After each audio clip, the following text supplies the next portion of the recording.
मुंबई से मुत्तसिल पालघर इलाके में स्कूल बच्चों की बस हादसे का शिकार होने के बाद फिर एक बार बच्चों की हिफाजत के लिए लोगों की आवाज़ें गूंजने लगी हैं, क्योंकि हुकूमत महाराष्ट्र के ज़रिए बच्चों की हिफाजत को लेकर जो कवानीन बनाए गए वो उन लोगों के लिए माने नहीं रखते जिनके कंधों पर नन्हे बच्चों की हिफाजत की जिम्मेदारी होती है। बीते हफ्ते मुंबई में एक बस में गेयर लगाने वाली राड लापता थी, जिसकी कमी पूरी करने के लिए ड्राइवर ने इस तरह से बांस का सहारा लिया।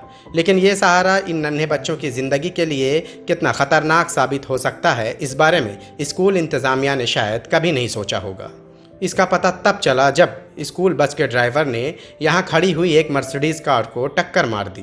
कार मालिक ने जब इसकी शिकायत पुलिस से की तब उन्हें इस बारे में पता चला। हमें मुंबई के कई इलाके से स्कूल बच्चों की जान के साथ खिलवाड़ करने वाली ऐसी वीडियो मौसूल हुई है जो हुकूमत महाराष्ट्र की जानिब से बच्चों की हिफाजत के लिए जारी किए गए कवानीन को मुंह चिढ़ाते हुए नजर आ रही हैं।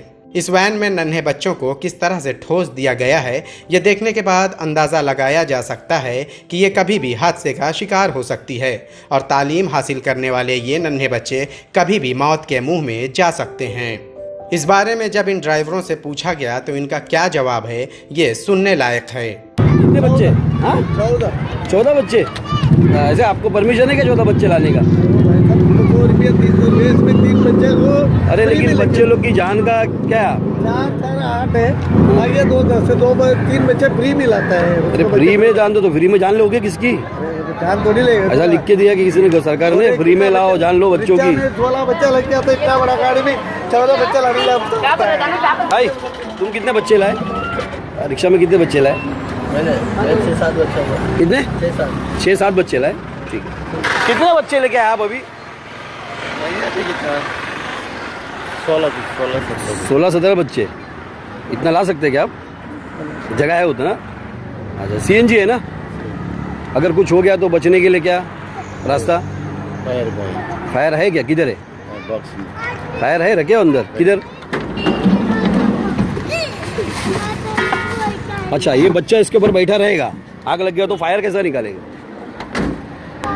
फायर तो ऐसे निकलते हैं। कैसा निकलेगा? बच्चा ऊपर बैठा रहेगा, आग लग गया तो फायर आप अंदर से कैसा निकालोगे?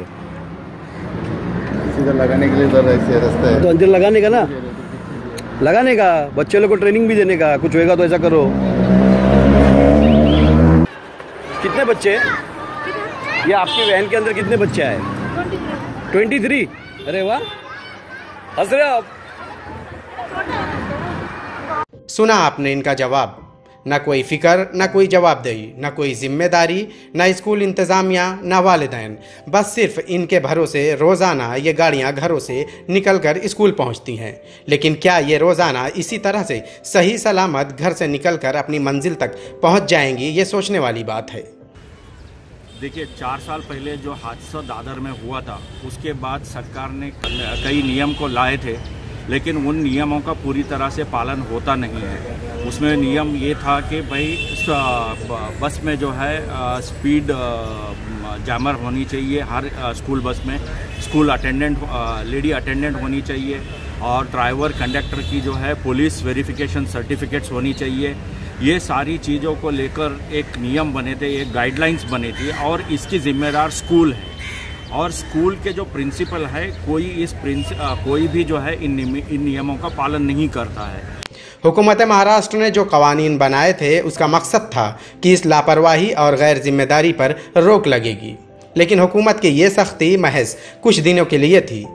तो क्या स्कूल इंतज़ामिया के साथ साथ ट्रैफिक पुलिस भी लाचार है? ट्रैफिक पुलिस और ये जो वैन ऑपरेटर है, इनके बीच में साठगांठ है जो बच्चों की ज़िंदगी को दांव पर लगाते हैं।